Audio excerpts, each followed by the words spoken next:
आज हम पढ़ने जा रहे हैं अपवर्तन। ये कक्षा 12वीं के मेरे वीडियो लेसन का पहला रिफ्लेक्शन पर पहला लेसन है और रिफ्लेक्शन को मैं आज आप लोगों के सामने स्पष्ट करने जा रहा हूँ।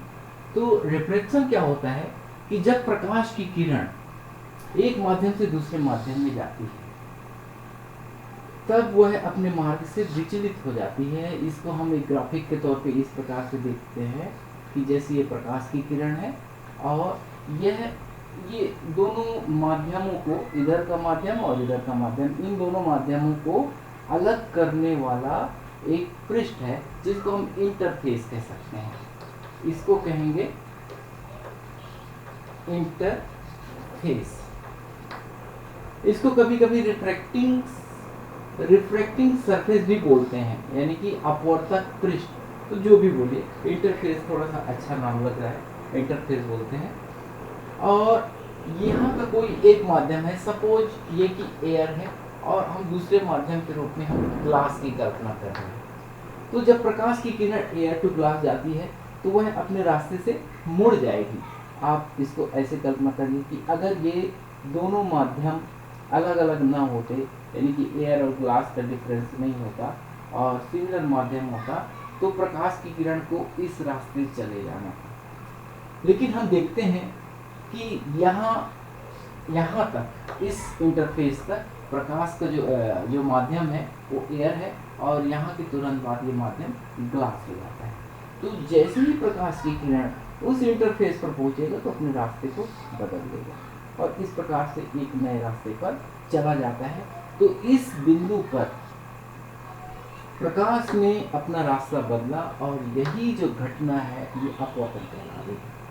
तो आपके सामने स्पष्ट हो गया है कि अपवर्तन क्या चीज है। अपवर्तन वह घटना है जब प्रकाश की किरण अपने रास्ते से विचलित हो जाए। किस कारण से विचलित हो जाए? माध्यम में परिवर्तन के कारण।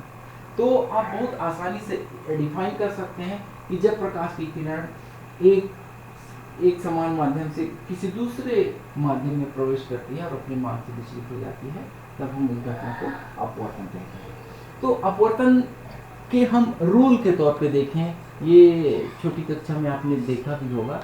तो रूल इसके क्या है? अपवर्तन के दो रूल हैं कि यहीं पर एक्सप्लेन मैं कर दे रहा हूँ कि इस रे को हम बोलेंगे, इस प्रकार ऑप्टिकल रे को हम बोलेंगे इंसिडेंट रे। क्या बोलेंगे? इंसिडेंट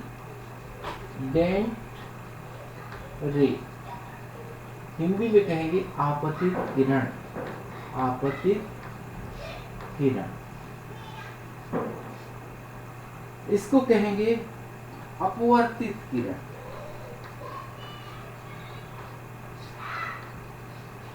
अपवर्तित किरण, और इसको कहेंगे अभिलंब। अभिलंब, अभिलंब को हम अंग्रेजी में बोलते हैं नार्मल। अपवर्तित किरण को हम बोलते हैं रिफ्रैक्टेड। इंसिडेंट रे, रिफ्रैक्टेड रे एंड नार्मल। और दोनों माध्यमों को अलग करने वाली जो परत है, जो इंटरफेस कहलाएगा, अपवर्तक पृष्ठ। तो पहले नियम के तौर पे आप समझ लीजिए कि आपतित किरण, अपवर्तित किरण और अभिलंब ये एक ही तल पर होते हैं। आपतित किरण, अपवर्तित किरण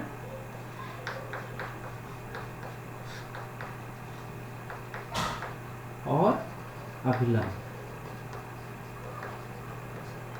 एक ही तल। एक ही तल, इस शब्द को मैं एक्सप्लेन करना चाहूंगा। तो एक ही तल कहने का मतलब ये है कि आप अपवर्तन की घटना को टू डायमेंशनल सरफेस पे दिखा सकते हैं। जैसे हमने उदाहरण के तौर पे ये ग्रीन बोर्ड ही आपके लिए टू डायमेंशनल सरफेस है और आप देख रहे हैं कि सारी की सारी सरफेस, सारी की सारी चीज़ें, यानी कि इंसिडेंट रे, नॉर्मल और रिफ्लेक्टेड रे, सब बोर्ड पे खींचे जा सकते हैं।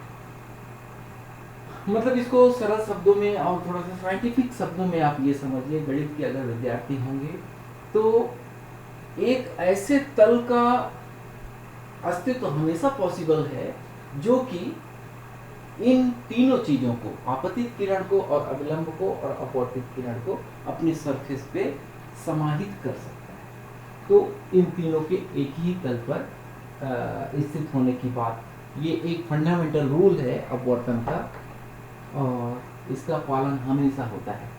दूसरा नियम ये है कि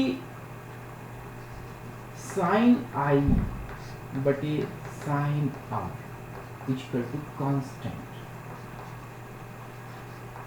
and it is equal to mu. अब आप थोड़ा सा अचानक इन दो आई और आर के इंट्रोडक्शन से परेशान हो सकते हैं, लेकिन मैं आपको बता दूं कि ये आई है और ये आर। आई और आर क्या चीज है?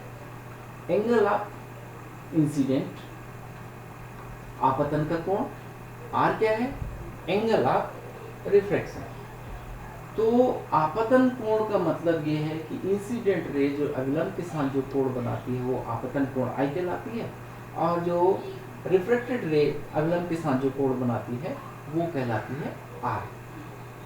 यहाँ आई और आर दोनों ही अभिलंब के साथ नापे जाते हैं, इसीलिए अभिलंब का बहुत बड़ा रोल है। और आपतन की घटना, अपवर्तन की घटना और परावर्तन की घटना दोनों ही बिना अभिलंब को परिभाषित किए नहीं एक्सप्लेन की जा सकती, इसलिए अभिलंब खींचा जाता है सरफेस पर। तो मैं ये कहना चाह रहा हूँ कि साइन आई बटे साइन आर का मान कांस्टेंट होगा, और यह इत्तेफाक से उस माध्यम के अपवर्तनांक के बराबर होता है। लेकिन आप इस चीज को अपवर्तन की परिभाषा अपवर्तनांक की परिभाषा के तौर पर मत लीजिए। अपवर्तनांक की जो परिभाषा है वो प्रकाश के वेग के रूप में परिभाषित है, लेकिन ये ऐसा संयोग होता है कि साइन आई और साइन आर का अनुपात भी न्यू के ही बराबर होता है। वास्तव में जो अपवर्तन का दूसरा नियम वो ये कहता है कि साइन आई और साइन आर का अनुपात नियत होगा, जो कि उस माध्यम के अपवर्तनांक के बराबर होगा। तो इसके साथ ही अब देखिए, मैंने प्रकाश के अपवर्तन के नियम को एक्सप्लेन किया और एक बात निकल के आई, वो है अपवर्तनांक। तो अब हमारा जो है अगला डिस्कशन इसी टॉपिक पर हो जाए कि अपवर्तनांक क्या चीज है। तो अपवर्तन को आप समझ चुके हैं कि अपवर्तन जो है, जब प्रकाश की किरण या कि कोई भी प्रकाशिक कोई भी तरंग, लेकिन यहाँ पर चैप्टर भी आप फिक्स है इसलिए हम प्रकाश कहेंगे, लेकिन आप इस बात को गौर करेंगे कि अपवर्तन जो है हर प्रकार की तरंगों का एक अनिवार्य लक्षण है। बट इस अध्याय में हम प्रकाशी शब्द का जिक्र करेंगे। तो अपवर्तन से तात्पर्य आप समझ चुके हैं कि जब प्रकाश की किरण अपने रास्ते से विचलित होती है, तो अपवर्तनांक उसी चीज को, उसी भौतिक घटना के परिमाण को एक्सप्लेन करती है। यानी कि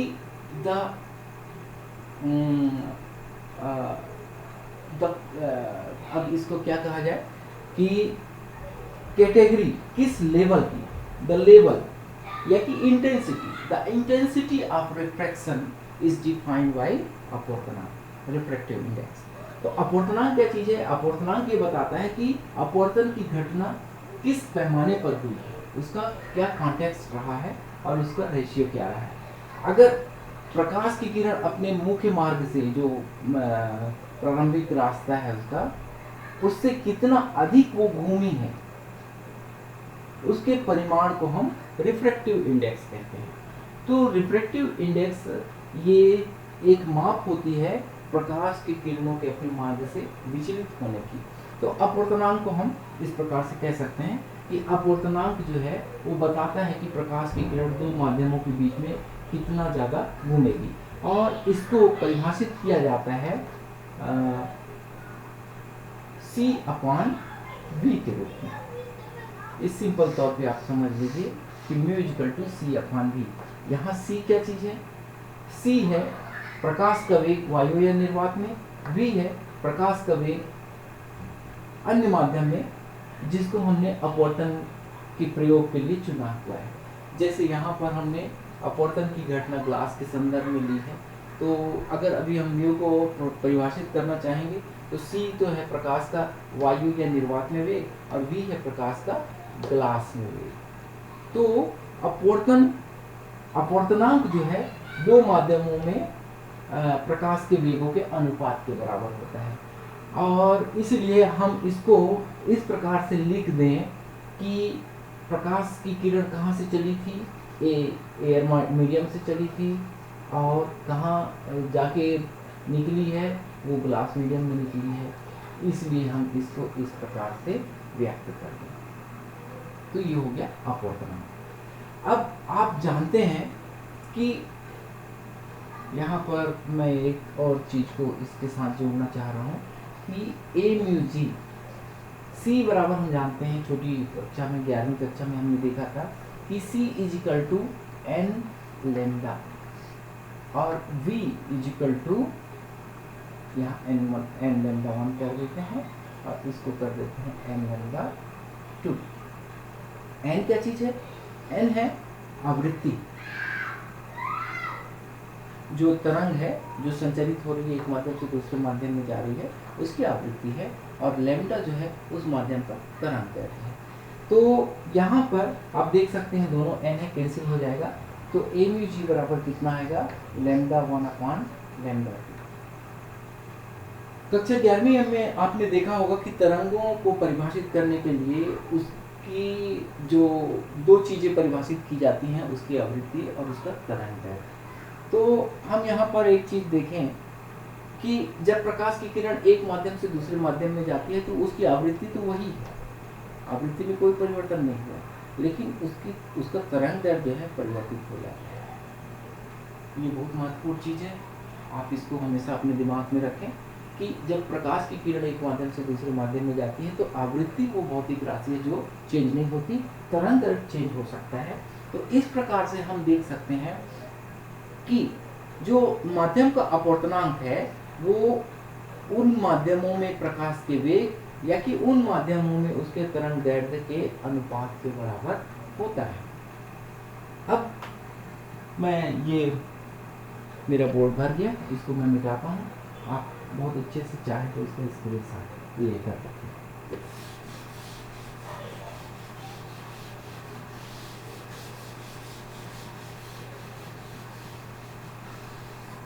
अपवर्तनांक को हम पढ़ रहे हैं, तो अपवर्तनांक के साथ मैं इसके प्रकार के बारे में भी डिस्कस कर लेता हूँ कि टाइप।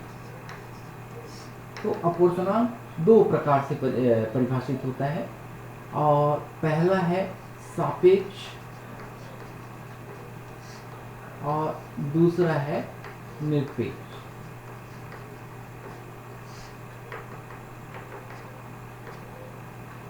लेकिन इन दो शब्दों के प्रयोग से आप कंफ्यूज नहीं होंगे। वास्तव में सापेक्ष अपवर्तनांक भी और निरपेक्ष अपवर्तनांक भी, दोनों ही अपवर्तनांक जो होते हैं सापेक्ष ही होते हैं, यानी कि निरपेक्ष अपवर्तनांक नाम की कोई चीज होती नहीं है।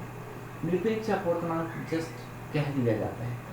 क्या है कि जब प्रकाश की किरण एक माध्यम से दूसरे माध्यम में जाती है, जैसे यहाँ एयर टू ग्लास गई है, अगर यही एयर को छोड़ करके वैक्यूम या कि एयर को छोड़ करके किसी अन्य माध्यम में, जैसे सपोज वाटर टू ग्लास में जा रही है, तो वाटर टू ग्लास जा रही है, तो उस स्थिति में जो अपवर्तनांक होगा वो सापेक्ष कहलाएगा। क्यों? क्योंकि यहाँ हम ग्लास का अपवर्तनांक वाटर के रेफरेंस में ले रहे हैं। तो सापेक्ष अपवर्तनांक का मतलब है कि जब अपवर्तन की घटना होती है और उनमें से जो पहला माध्यम है वो एयर और वैक्यूम नहीं हो, एयर और वैक्यूम के अलावा कोई भी अन्य माध्यम हो, तो उस स्थिति में जो हम रिफ्रैक्टिव इंडेक्स कैलकुलेट करते हैं वो होता है सापेक्ष अपवर्तनांक। अब निरपेक्ष भी समझ लीजिए। निरपेक्ष है कि जब पहला माध्यम अनिवार्य रूप से एयर या वैक्यूम है, तो आप समझ सकते हैं कि निरपेक्ष अपवर्तनांक भी क्या है, वायु के सापेक्ष, वायु या कि निर्वात के सापेक्ष। वायु या निर्वात के सापेक्ष मापा गया जो अपवर्तनांक है वो निरपेक्ष अपवर्तनांक है। और मेरी समझ में कि वायु या निर्वात के सापेक्ष नापा गया अपवर्तनांक भी निरपेक्ष अपवर्तनांक इसलिए कहा जाता है कि जो प्रकाश का वेग है वो वैक्यूम में एब्सोल्यूट होता है, मैक्सिमम होता है, और प्रकाश के वेग को निरपेक्ष वेग माना जाता है। प्रकाश के वेग को निरपेक्ष वेग इसलिए माना जाता है कि जनरली हम ये देखते हैं कि किसी भी गतिमान पिंड के वेग के बारे में जब हम पढ़ते हैं तो उसकी सापेक्षिक गति भी परिभाषित की जाती है। यानी कि अगर आप कल्पना करें, आपके सामने एक मोटरसाइकिल जा रही है 40 किलोमीटर की रफ्तार से और आप उसके पीछे पीछे जा रहे हैं 30 किलोमीटर की रफ्तार से, तो वास्तव में आपके सापेक्ष सामने वाली मोटरसाइकिल केवल 10 किलोमीटर की रफ्तार से ही चल रही है। क्यों? क्योंकि उसकी रफ्तार 40 है और आपकी रफ्तार 30 है, तो दोनों के बीच का जो अंतर है 10, वही सामने वाला मोटरसाइकिल मेंटेन करके रखता है। और अगर आपकी रफ्तार खुद भी हो जाती है कितनी, अगर आपकी रफ्तार खुद 40 किलोमीटर की हो जाए, सामने वाली मोटरसाइकिल की रफ्तार भी 40 की हो जाएगी, तो आप एक दूसरे के सापेक्ष में स्थिर प्रतीत होंगे। तो इस प्रकार से गतिमान जो दो ऑब्जेक्ट हैं उनका सापेक्षिक वेग डिपेंड करता है कि दोनों वेगों में अंतर क्या है। लेकिन प्रकाश के वेग के बारे में एक बात है कि प्रकाश का वेग इस प्रकार से उस किसी अन्य वस्तु के वेग के सापेक्ष नापा नहीं जा सकता। प्रकाश हमेशा निरपेक्ष रूप से उसका वेग नापा जाता है, क्योंकि यदि प्रकाश के साथ किसी गतिमान वस्तु को हम अगर कंसीडर करें भी, तो भी उसका वेग प्रकाश के वेग की तुलना में नगण्य नहीं होगा, उनके अंतर का कोई अर्थ नहीं। लेकिन इसका मतलब ये नहीं है कि अगर बहुत हाई स्पीड से चलने वाली प्रकाश कोई ऑब्जेक्ट है तो उसके सापेक्ष अगर हम प्रकाश के वेग को नापते हैं तो कोई बहुत ज़्यादा अंतर आ जाएगा। आप ये मानिए कि प्रकाश की जो गति है वो वैक्यूम में 3 लाख किलोमीटर प्रति सेकेंड होती है, तो इसका मतलब ये नहीं है कि अगर आप एक मूविंग ऑब्जेक्ट पर हैं जिस पे आप खुद बैठे हैं और उसकी रफ्तार 2 लाख किलोमीटर प्रति सेकेंड है, सपोज आपने ले लिया, तो उस हिसाब से प्रकाश की जो गति है 3 लाख किलोमीटर, आप मूविंग ऑब्जेक्ट पर बैठे हैं जिसकी गति 2 लाख किलोमीटर, तो आपके दिमाग में एक बात आ सकती है कि मेरे यानी कि मूविंग ऑब्जेक्ट की तुलना में प्रकाश की जो सापेक्षिक गति होगी 1 लाख किलोमीटर होनी चाहिए, दोनों के बीच के अंतर के बराबर होना चाहिए। लेकिन ऐसा नहीं। इवन आप मूविंग ऑब्जेक्ट कल्पना कर लीजिए, कल्पना के लिए मान लीजिए कि मूविंग ऑब्जेक्ट भी 3 लाख किलोमीटर प्रति सेकेंड की रफ्तार से चल रहा है, तो भी प्रकाश के वेग को अगर आप कैलकुलेट करते हैं तो वह 3 लाख किलोमीटर ही आएगा। तो इसलिए यहाँ पर निर्वात के सापेक्ष अपवर्तनांक को भी हम निरपेक्ष अपवर्तनांक कहते हैं, क्योंकि ब्रह्मांड में प्रकाश की गति निरपेक्ष है, वह तुलना के रूप में नहीं नापी गई है, वो सदैव उतनी ही होगी। अब हम निरपेक्ष और सापेक्ष अपवर्तनांक को समझ चुके हैं। इसके बाद हम ले लेते हैं कि अपवर्तनांक का कारण क्या है, what is the reason of refraction. Refraction का कारण मैं आपको समझा देता हूं।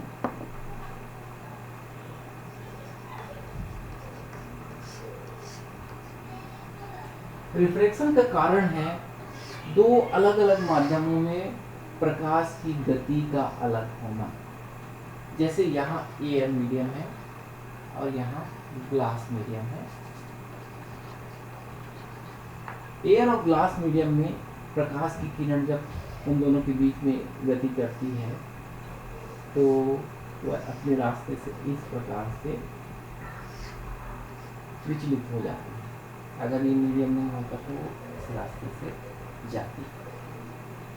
अब आप इसको कल्पना के लिए ही देख लीजिए कि ये सपोज इतना मीडियम जो है वो ग्लास है, यहाँ से फिर से उसका अपवर्तन होगा। तो होता क्या है कि प्रकाश की किरण यहाँ से पहली बार इंटरफेस पर टकरा रही है और यहाँ से उसका दूसरा इंटरफेस यहाँ पर है। प्रकाश की किरण अगर नॉर्मली चलती तो उसको इस डिस्टेंस को पार करना है। कब? जबकि वो एयर में चल रही है और एयर में जो उसकी स्पीड होती है उसको मेंटेन कर कर रखी। लेकिन अचानक अगर उसके रास्ते में मीडियम चेंज हो गया, ग्लास आ गया, उसके सापेक्ष ये सघन माध्यम है। हाँ, अभी हम डिस्कस करेंगे माध्यम की सघनता पर थोड़ी देर बाद। तो सघन माध्यम में आ गया। अब बहुत ही एक अंडरस्टूड बात है कि सघन माध्यम में प्रकाश की गति स्लोअर होती जाती है। जैसे जैसे डेंसिटी बढ़ेगी प्रकाश की गति कम होती जाती है। तो एयर की तुलना में ग्लास जो है एक डेंस मीडियम है, इसलिए स्पीड इसकी कम होगी, और स्पीड कम होगी तो क्या होना चाहिए? इस मीडियम को पार करने में लगने वाला समय प्रकाश से मेंटेन करता है, because it is a very discipline particle या व्हाटएवर जो भी कह सकते हैं आप उसको, वो बहुत डिसिप्लिन होता है। तो अगर उसकी स्पीड है तो लंबे रास्ते से जा रही है, अगर उसकी स्पीड कम हो गई तो शॉर्टकट अपना रही है। यानी कि उसके द्वारा उस पर्टिकुलर मीडियम को, जो कि ग्लास मीडियम है, अचानक आ गया है, उसको वो हर हाल में उतनी ही देर में पार करेगी जितनी कि उसके नहीं रहने पर पार करती। यानी कि ये ग्लास मीडियम नहीं होता तो वो सीधे सीधे जाता। ग्लास मीडियम इंट्रोड्यूस हो गया तो उसने अपना रास्ता बदल दिया, और रास्ता ऐसे बदला कि छोटा रास्ता अपनाया। छोटा रास्ता अपनाने का कारण ये है कि ग्लास में उसकी स्पीड कम हो गई। यानी कि आप ये कह सकते हैं कि इस हिस्से को पार करने में उसने इतना ही समय लिया, चाहे मीडियम पहले का हो चाहे बाद का। तो अपवर्तन का मुख्य कारण क्या हुआ? प्रकाश की गति, प्रकाश का वेग अलग अलग माध्यम में, अलग अलग माध्यम में अलग अलग होता है। That is the main reason of reflection. अब हम देख लेते हैं माध्यम के प्रकार।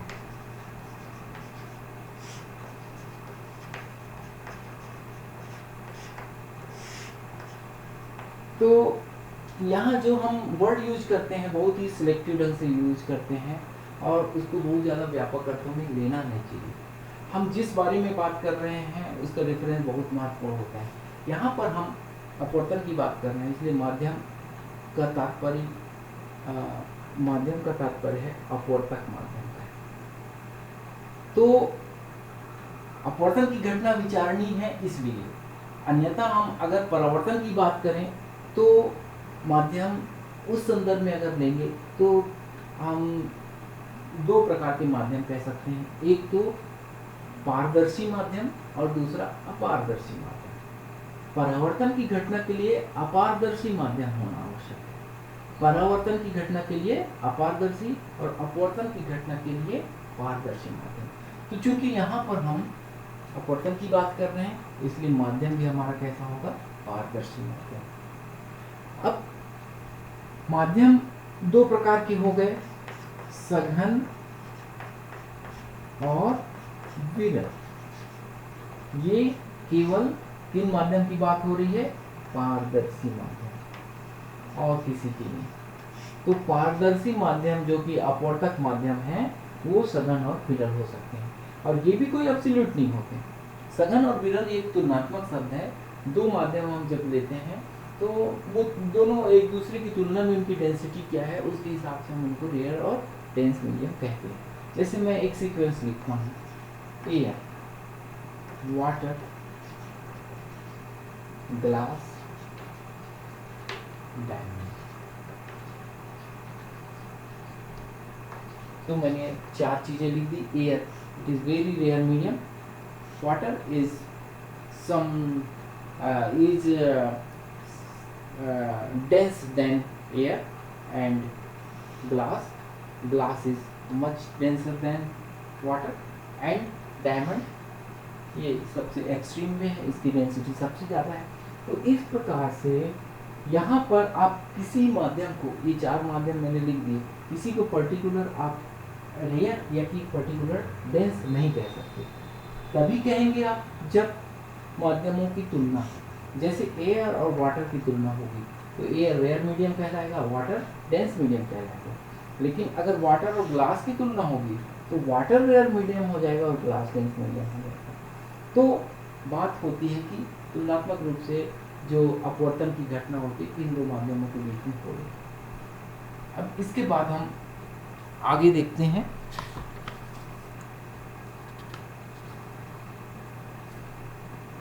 अपवर्तनांक हमने पढ़ा अभी, अपवर्तनांक किन चीजों पर निर्भर करता है?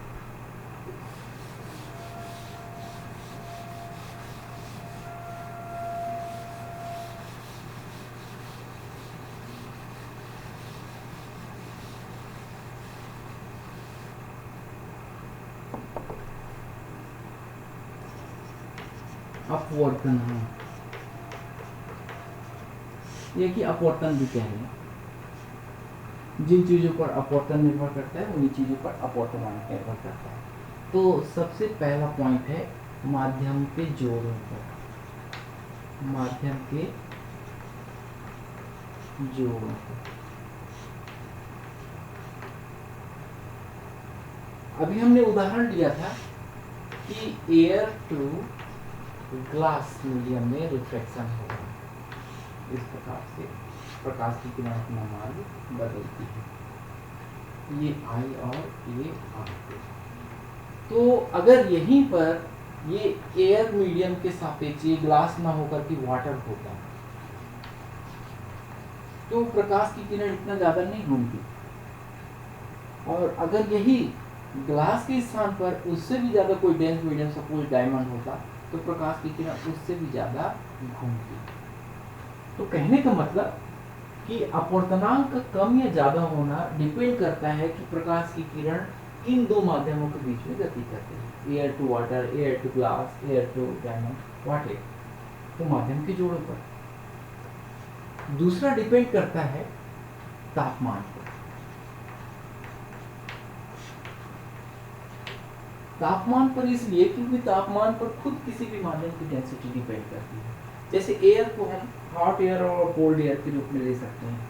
हॉट एयर होगा वो रेयर मीडियम होगा, वायु के कण जब टेम्परेचर पाते हैं तो गति करते हैं और एक दूसरे से दूर दूर चले जाते हैं, तो डेंसिटी कम हो जाती है। डेंसिटी कम हो गई तो उस हिसाब से विरल माध्यम हो गया। और उसी प्रकार से अगर हम टेम्परेचर कम करें तो अणुओं के बीच की दूरी कम हो जाती है और मीडियम डेंस हो जाता है। तो इसी कारण से माध्यम का अपवर्तनांक तापमान पर जरूर डिपेंड करेगा।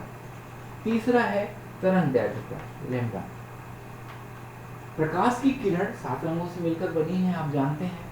तो जो हम जनरली कहते हैं कि ग्लास का अपवर्तनांक मतलब a mu g = 1.5, तो ये 1.5 जो हम कह देते हैं ये कौन से रंग के लिए? तो ये हम इसको ये मान के चलें कि प्रकाश जो 7 रंगों से मिलकर बना है, violet, indigo, blue, green, yellow, orange और रेड, तो उनका तरंगदैर्घ्य का विस्तार होता है 3900 एंगस्ट्रॉम से 7800 एंगस्ट्रॉम। तो औसत रूप से हम कहें तो प्रकाश का जो औसत तरंगदैर्घ्य होगा लगभग येलो कलर के बराबर आता है। तो हम जब कांच का अपवर्तनांक 1.5 कहते हैं तो उसका मतलब किसी पर्टिकुलर वेवलेंथ के लिए नहीं होता, वो औसत तरंगदैर्घ्य के लिए होता है।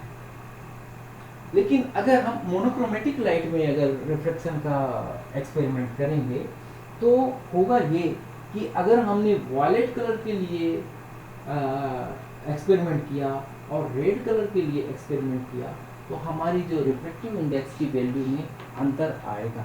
और ये अंतर इस प्रकार से आएगा कि mu = a + b/λ + c/λ², इस प्रकार से निर्भरता होती है और ये अनंत क्रम तक जाने वाला एक सीक्वेंस है। तो आप देख सकते हैं कि ओवरऑल मोटे तौर पर mu is inversely proportional to λ। तो जैसे जैसे लैम्डा अधिक होगा वैसे वैसे mu का मान कम होते जाएगा। mu का मान का कम होने का मतलब है कि प्रकाश की किरण कम घूमेगी। अगर तरंगदैर्घ्य अधिक होगा तो अपवर्तन की घटना कम होगी। इसी में आप एक सवाल का जवाब दे सकते हैं कि खतरे का निशान लाल क्यों होता है। खतरे के निशान लाल होने का कारण ये है कि लाल रंग का अपवर्तनांक सबसे कम होगा, और लाल रंग का अपवर्तनांक सबसे कम होने के कारण अगर कोई लाल रंग का ऑब्जेक्ट है उसको बहुत दूरी से स्पष्टता पूर्वक देखी जा सकती है, और अगर वही ऑब्जेक्ट लाल के बजाय वायलेट कलर का होगा तो हम उतने ही डिस्टेंस पर देखेंगे कि उसकी विजिबिलिटी कम हो जाती है। तो इसी कारण से खतरे का निशान लाल होता है, और उसके पीछे कारण है कि उसका अपवर्तनांक कम होता है। इसके बाद हम एक और महत्वपूर्ण चीज देख लेते हैं, और वो है प्रकाश की उत्क्रमणीयता, रिवर्सिबिलिटी। रिवर्सिबिलिटी को आप बहुत अच्छे से समझिए, ये एक इम्पॉर्टेंट चीज़ है और एक आपके कॉन्सेप्ट को डेवलप करने में बहुत महत्वपूर्ण है। तो रिवर्सिबिलिटी को आप समझने के लिए यहाँ पर मैं एक ग्राफिक बना रहा हूँ, चित्र बना रहा हूँ। ये सपोज ग्लास मीडियम है और ये सपोज एयर मीडियम है। यहाँ पर मैंने एक अवलंब खींचा, प्रकाश की किरण इस प्रकार से की, ऐसे घूम गई, ये आई है और ये आर है। तो उत्क्रमणीयता का अर्थ क्या हुआ? रिवर्सिबिलिटी।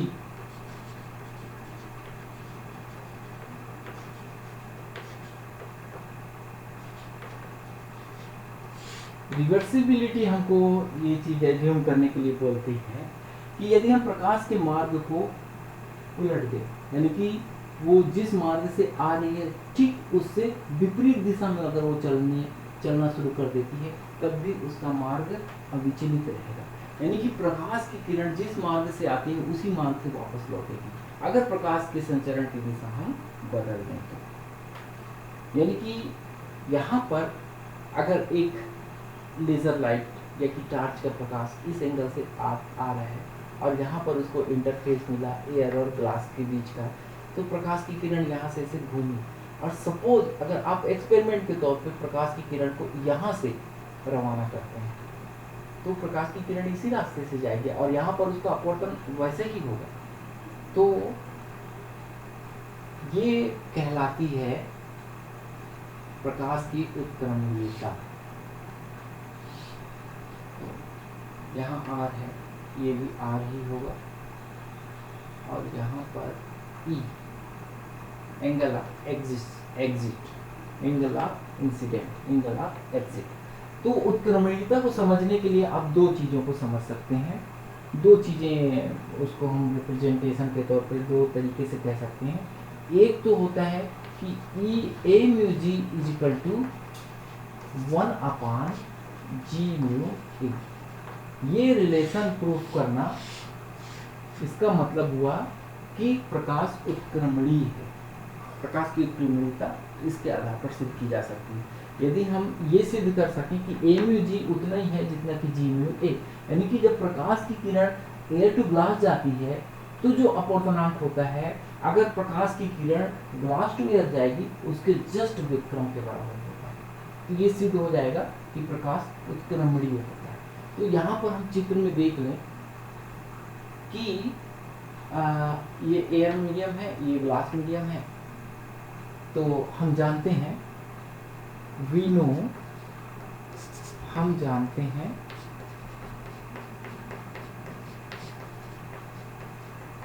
कि a mu g is equal to sine i upon sine r. ये पहला इक्वेशन ले लीजिए, और अब अगला इक्वेशन ये ले लेते हैं। हमने कल्पना किया कि प्रकाश की किरण एयर से चली और ग्लास में चली गई। अब हम सपोज करते हैं कि जैसे उत्क्रमणीयता में हम कल्पना करते हैं कि प्रकाश के संचरण की दिशा बदल दी जाए, ग्लास टू एयर चली जाए, तो उसी स्थिति में क्या लिखेंगे? जी म्यू ए इक्वल टू, उसी स्थिति में इस एंगल को हम आपतन का कोण कहेंगे और इसको अपवर्तन का कोण कहेंगे। संचरण की दिशा बदलने पर, संचरण की दिशा बदलने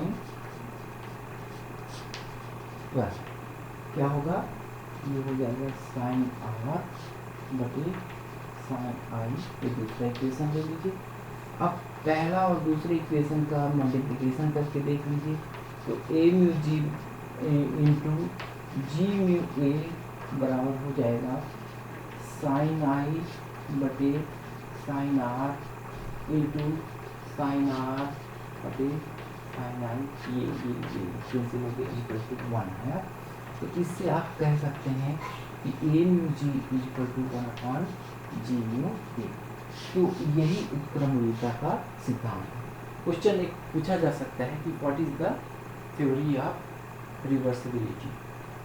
अब इसी उत्क्रमणीयता के सिद्धांत को हम ये भी कह सकते हैं कि एंगल ऑफ इंसिडेंट और एंगल ऑफ एग्जिट ये दोनों बराबर होते हैं। I बराबर E, ये कैसे, इसको आप सोचिए और मेरे नेक्स्ट डिस्कशन में हम इस चीज़ को लेंगे कि I और E अगर हम बराबर सिद्ध कर दिए तो इससे कैसे सिद्ध होती है कि प्रकाश की किरण रिवर्सिबिलिटी का पालन करती है। हम नेक्स्ट आर्टिकल में देखेंगे और तब तक आप सोचते रहिए, देखिए कि उस नतीजे पे आप पहुंचते हैं कि नहीं। तो इस प्रकार से इस चीज़ के आधार पर प्रकाश की उत्क्रमणीयता सिद्ध होती है। तो आज के लिए इतना ही, और मैं आप लोगों को बहुत ईमानदारी से बता देना चाहता हूँ कि मैं इस पूरे सेशन में फिजिक्स के 12th के पाठ्यक्रम को पहले लेक्चर से आखिरी लेक्चर के बीच में पूरे सिलेबस को मेंटेन करूँगा, और लगभग मैं 150 से 200 वीडियो आप लोगों के लिए अपलोड करूँगा, लाइव क्लासेस लूँगा, ताकि आपकी कक्षा 12th की पढ़ाई बहुत अच्छे से हो सके। तो आप अपने क्वेरीज मुझसे पूछते रहें, कमेंट बॉक्स पे लिखते रहें, और मेरे YouTube चैनल कैरियर डोमेन से जुड़े रहें। अभी तो कैरियर डोमेन में मैं अपने वीडियो अपलोड कर रहा हूँ, उस पर लाइव आ रहा हूँ। मेरा अपना वेबसाइट भी है arunpathak.info। फ्यूचर में मैं अपनी वेबसाइट पर अपनी स्टडी मटेरियल अपलोड करूँगा, तो एक बार मेरे वेबसाइट पे भी विज़िट करें, उसकी मेंबरशिप फ्री है, आप मेंबर बने, ताकि फ्यूचर में मेरे आगे के वीडियो लेसन से आप वंचित न रहें। Thank you, thanks for watching.